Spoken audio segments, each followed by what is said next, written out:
Olá, meus caros. Nós vimos na primeira aula sobre o cumprimento de sentença, a parte estrutural, né, do que vem a ser isso. E vamos ver na aula de hoje, então, os procedimentos. Né, o procedimento da obrigação de pagar, o procedimento do cumprimento de sentença com relação ao cumprimento provisório, quando estiver pendente, então, recurso no tribunal, e é possível que seja feita a execução provisória, desde que o recurso não tenha efeito suspensivo. Então é diretamente ligado ao efeito dos recursos. Não haver execução também, por meio de sentença com relação à fazenda pública e a de alimentos, e também da obrigação de fazer, não fazer e entregar coisa. Então vamos lá, cada um destes procedimentos. Bom, meus caros, vamos ver então a análise textual e depois o procedimento previsto. Né? Então vamos ver o artigo 523, que fala especificamente sobre o cumprimento de sentença com relação à obrigação de pagar. Então vamos ver o que diz o caput do 523. Olha só, no caso de condenação em quantia certa,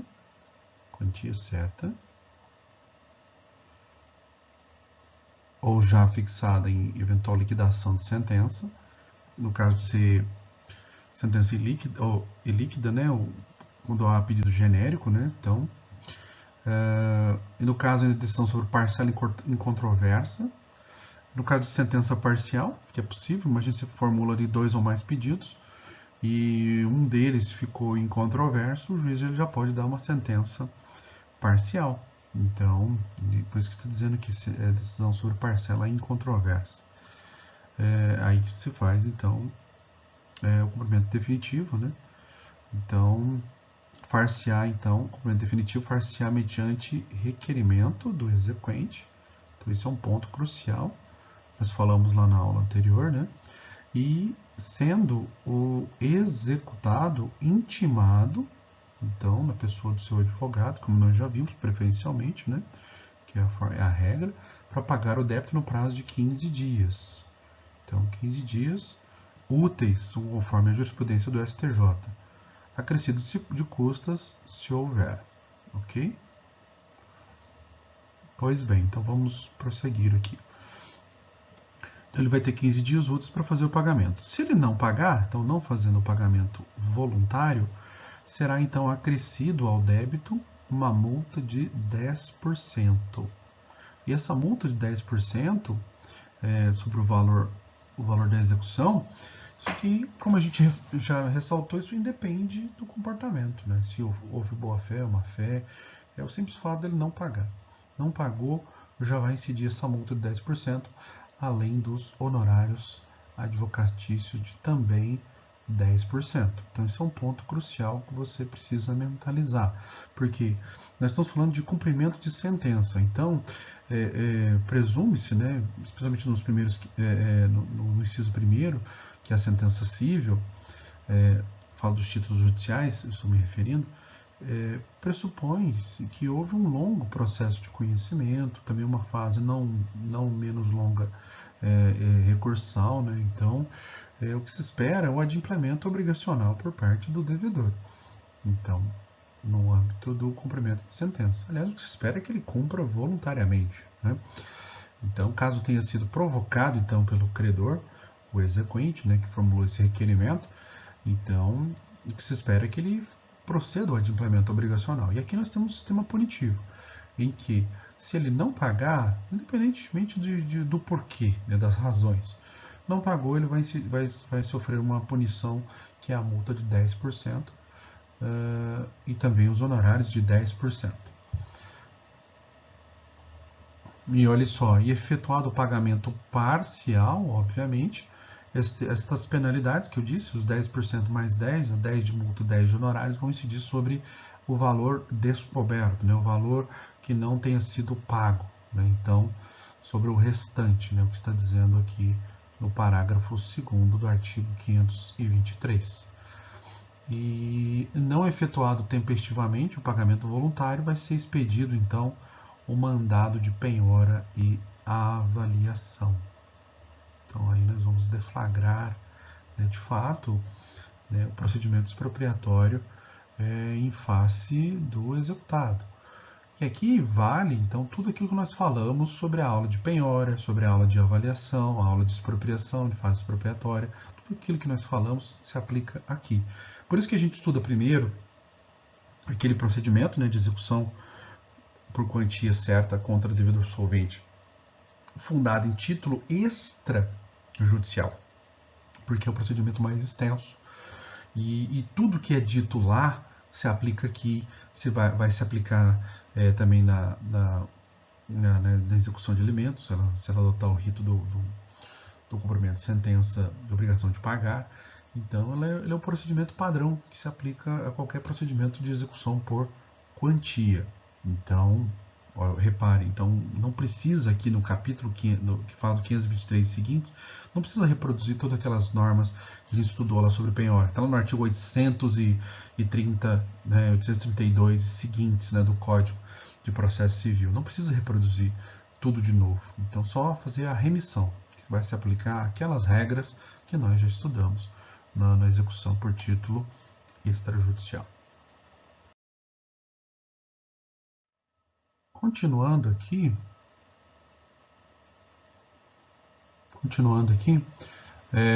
então olha só, o 524 que ele diz, o requerimento. Então, o requerimento de instauração, de deflagração da execução por cumprimento de sentença.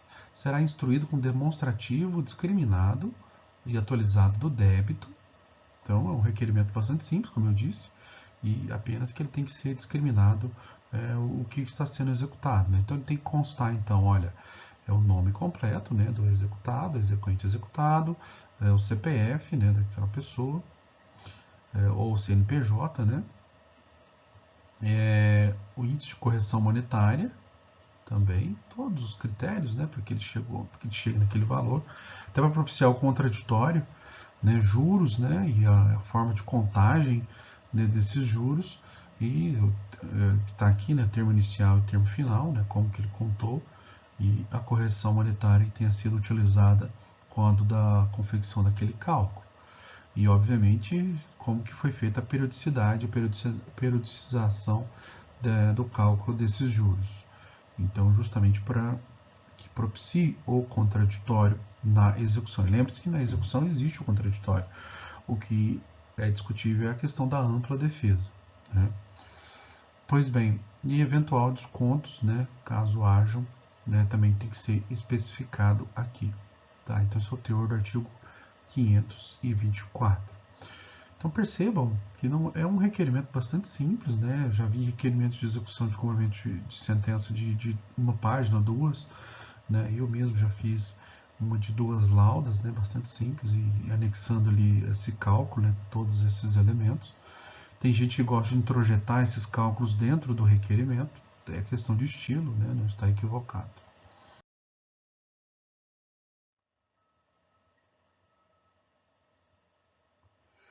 Bom, ainda sobre o requerimento, né? Então, quando o valor apontado, agora estou falando dos parágrafos, né? Não coube lá naquele outro slide. Quando o valor apontado no demonstrativo aparentemente exceder os limites da condenação, isso aqui eu comentei na outra aula, né? A execução será iniciada pelo valor pretendido. Ok. Mas a penhora terá por base a importância que o juiz entender adequada. A crítica que eu fiz lá na outra aula é que, como a execução é interesse privado, interesse particular, execução por quantia, e repare que enseja o requerimento da parte interessada, não seria adequado ao magistrado ficar interferindo na execução. Tanto é que o executado tem como prerrogativa fazer a impugnação ao cumprimento de sentença quando ele verificar que houve excesso de execução. Então, isso aqui é um paternalismo totalmente desmesurado e totalmente desnecessário que foi inserido aqui no Código de Processo Civil. E olha só, para a averiguação desse cálculo, então o juiz pode falar do contador do juízo, né, e que vai ter um prazo de 30 dias para proceder esse cálculo. Também, segundo o enunciado do CNJ, também, salvo engano, 91, fala da Defensoria Pública também. E o parágrafo 3º fala da exibição, né, de documentos na posse de terceiros. Então, quando a elaboração demonstrativa depender de dados em poder de terceiros ou do executado, o juiz vai poder requisitá-los, que eles sejam exibidos, sob combinação do crime de desobediência, caso não tenha sido respeitado no prazo assinalado pelo magistrado. E aplica-se aqui também o requisito lá da exibição de documento ou coisa, né? Aplica-se aqui de forma supletiva. E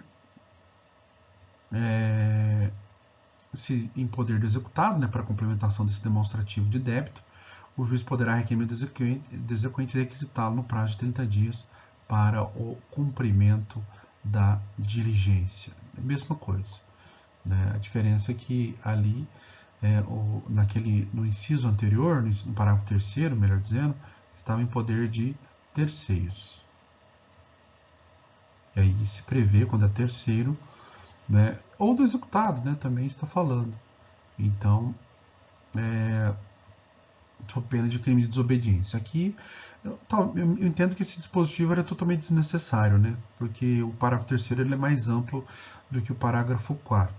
Então, eu entendo que esse parágrafo 3º já englobaria o parágrafo 4º. Mas, enfim, houve uma redundância aqui acerca da requisição de documentos que estejam em poder do executado para a complementação do demonstrativo de débito. Então, também tem essa outra prerrogativa por parte do magistrado de determinar que seja exibido esses documentos. E ainda, né, em complemento ao parágrafo 4º, né, se não forem apresentados pelos executados sem justificativa no prazo, serão reputados corretos os cálculos apresentados pelo exequente apenas com base nos dados em que dispõe. Bom, é muito similar, se não idêntico, ao incidente de exibição de documento ou coisa, que é previsto lá no processo de conhecimento, né, lá na fase probatória. Porque lá fala, olha, com relação à parte contrária, se você quer exibir um documento ou coisa que está de posse da parte contrária, e aqui o executado é a parte contrária, você faz a descrição, né, do que aquele documento contém, o teor aproximado, e pede para a parte contrária exibir, né, ou justificar. Se exibir, ok, é o que se quer.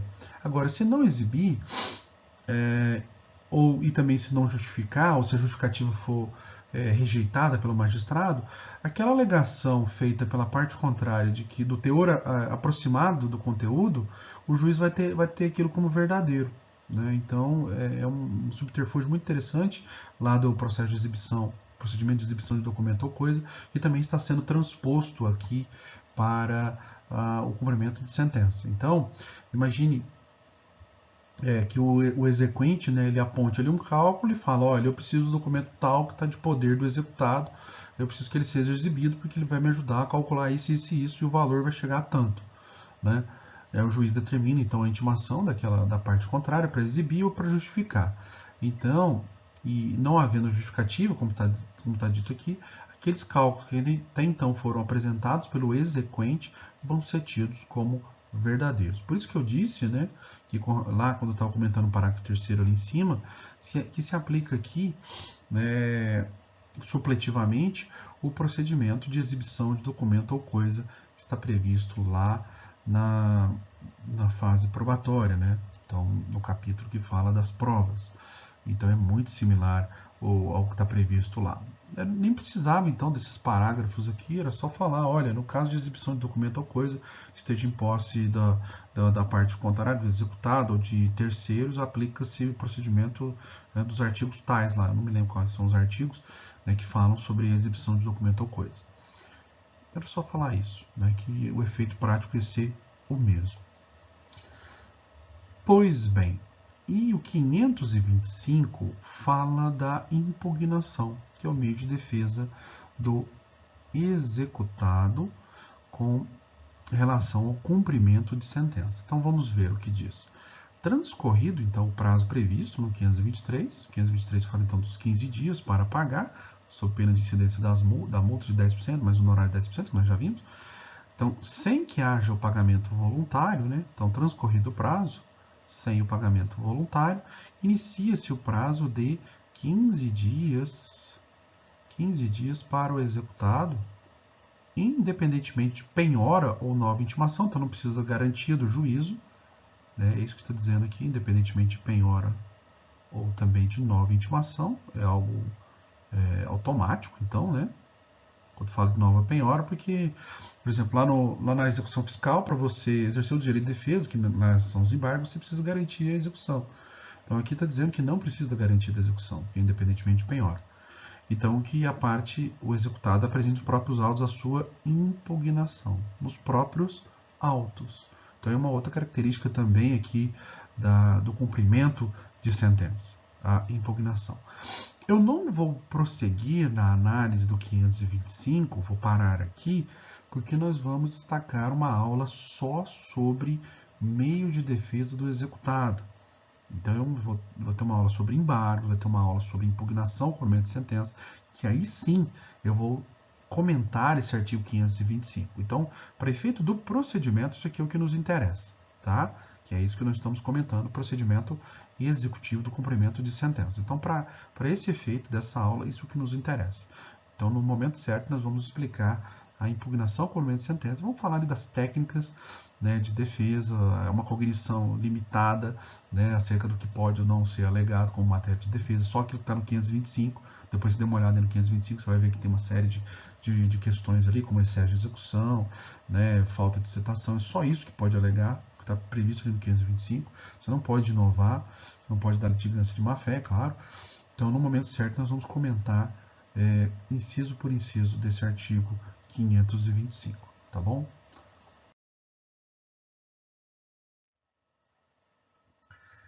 Bom, essa primeira parte, então nós vamos ver sobre o procedimento da obrigação de pagar quantia. Eu peço a atenção de vocês aí com relação a esses detalhes, né? Para você não fazer confusão. Então, essa primeira com relação à obrigação de pagar quantia. Esse esquema aqui é do professor Humberto Teodoro Júnior. Eu achei muito bacana. E eu também não dou conta de fazer isso no computador. Aí eu achei mais fácil pegar, né, do livro dele, obviamente, citando a fonte, né?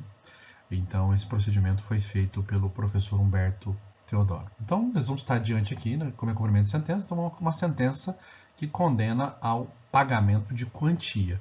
Então, essa é a primeira coisa que primeiro detalhe que você precisa mentalizar, né? E se for sentença genérica, então você precisa proceder antes à chamada liquidação de sentença, né? Imagina lá uma ação de indenização que você tenha discutido apenas o ante beatur, né? Se deve ou se não deve, né? Por exemplo, aquele caso de atropelamento, né, que a gente cita, né, de exemplo. Você não precisa esperar, né, consolidar as lesões para só então propor a ação de indenização. Você pode formular um pedido genérico, né, se deve ou se não deve, e depois você apurar em liquidação de sentença. Então, o magistrado, nesse caso, vai proceder uma sentença genérica, e caso isso aconteça, você vai ter que, previamente, fazer a chamada liquidação de sentença. Então, nós já até vimos isso. É possível que seja feito o pagamento voluntário por parte do devedor, né, no valor que ele entende que é devido. Caso isso aconteça, ou seja, o devedor ele vai fazer o pagamento antes de ser intimado. Então isso é perfeitamente possível, como se fosse uma consignação em pagamento. Alguns autores fazem essa analogia, né, como se fosse uma consignação. E aí, é aí que você precisa se atentar, né? O exequente, então, vai ser ouvido, né, em 5 dias, intimado para em 5 dias, e se o depósito for suficiente, então vamos extinguir o processo. Esse é o efeito prático, a extinção do processo. Ok? E, obviamente, o exequente vai poder levantar o dinheiro, e aí nós vamos ter, então, se for pago, né, integralmente o valor, né, aí vamos ter, então, a satisfação e a extinção da execução. Pois bem, a questão que se coloca é a seguinte: se o depósito for insuficiente? Se o depósito for insuficiente, aí sobre a diferença, né, vai incidir a multa de 10% e honorários advocatícios de 10%. E vai ser possível a expropriação para se buscar o adimplemento obrigacional dessa diferença. Então esse é um ponto interessante aqui na execução por de obrigação de pagar quantia certa, né? Então, olha que interessante. E aquele valor que está descoberto, né, vai ser incidir então a multa, né, o valor que está em aberto vai incidir a multa e o honorário advocatício, e o valor que foi pago, foi consignado, o credor pode fazer o levantamento. Então, e com relação a aquele valor que está em aberto, então vai se expedir o mandado de penhora e avaliação. E aí vamos seguir a fase executiva tradicional que nós já vimos. Ok? Pois bem, ainda, né, é possível, então, se ele não fazer o pagamento voluntário, é possível, então, que seja feito então, um requerimento do exequente com o demonstrativo do débito discriminado e atualizado do débito, né? Então, lembrando que no cumprimento de sentença de obrigação de pagar, o credor que deve formular o requerimento deve ser a iniciativa do credor. O juiz está proibido de fazer de ofício, de deflagrar uma execução de ofício. Então, requerimento simples, com demonstrativo de débito, não é? E aí, nós já vimos isso também, faz-se intimação na pessoa do advogado, do executado, né, de forma preferencial. Depois nós vimos que é possível também que seja feito por AR, né, se tiver pela Defensoria Pública, ou se o mandato ou a procuração tiver vencida, né, por exemplo, aí faz com aviso de recebimento, né, é possível também por edital, né, se for revel lá na fase de conhecimento. E ele vai ser intimado, então, para pagar em 15 dias. Esses 15 dias são dias úteis, né? E aí que tá. Se ele paga integralmente, aqui esse balãozinho que eu já preenchi aqui no canto, né? Se ele pagar o valor integralmente, extingue, né, a execução, porque houve a satisfação. Agora, se houver o pagamento parcial, sobre aquele valor que está em aberto, que não foi pago, também incide a multa de 10% mais honorários advocatícios e expedição do mandado de penhora, né? Mandado de penhora e avaliação. E também há a possibilidade de protesto do título e inscrição dos cadastros excessivos de crédito, como nós falamos já na aula passada. Ok? É possível ainda, então, também, então, ele pagar aqui integralmente as posturas, né? Ou pagar parcialmente e não impugnar, porque ele pode, porque se ele não paga em 15 dias, vai ter o débito acrescido de multa e honorários. Ok, tudo bem, né? E vai expedir o mandado de penhora e avaliação. Porque é possível também ao devedor que ele apresente a impugnação em 15 dias, a partir do vencimento do prazo de pagamento. Por exemplo, você tem 15 dias para pagar, não pagou, incide a multa, né? E honorários advocatícios, esse esquema aqui que eu coloquei aqui para vocês, do meio aqui, né?